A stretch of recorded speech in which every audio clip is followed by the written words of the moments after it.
একজন বাচ্চার ধরতে গেছি ভাই, আরেকজন লগে থেকে মায়া কইতেছে ভাই আমার একটু ধরেন, ভাই আমার একটু ধরেন।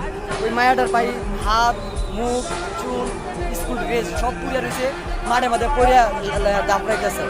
তো বিমান ব্লাস্ট হওয়ার পরে ওই বিমানটা ডাইরেক্ট করছে আপনার মাইলস্টোনের ভিতর পড়ার সাথে সাথে আপনার মনে হয় যে অনেক হুজুর ছিল এখানে, অনেকগুলো হুজুর একসাথে দৌড় দিচ্ছে মাইলস্টোনের উদ্দেশ্যে। দোকানদার যারা ছিল, অটোওয়ালা যারা ছিল, সবাই মাইলস্টোন যাওয়ার পূর্বে মাইলস্টোনের যে সিকিউরিটি, সে গার্ড মেন গেট, যে গার্ড মেন গেটের, এই গার্ডের দরজা লাগা দেওয়াতে আমরা সবাই ধাক্কা দিয়ে গেটে প্রবেশ করি। ভিতরে যা দেখি আপনার বাচ্চাগুলো অনেক দৌড়াদৌড়ি করতেছে, সবগুলা বাচ্চা। আর সবগুলা বাচ্চার মনে যে হাত পাও জ্বলা পুড়ে গেছে।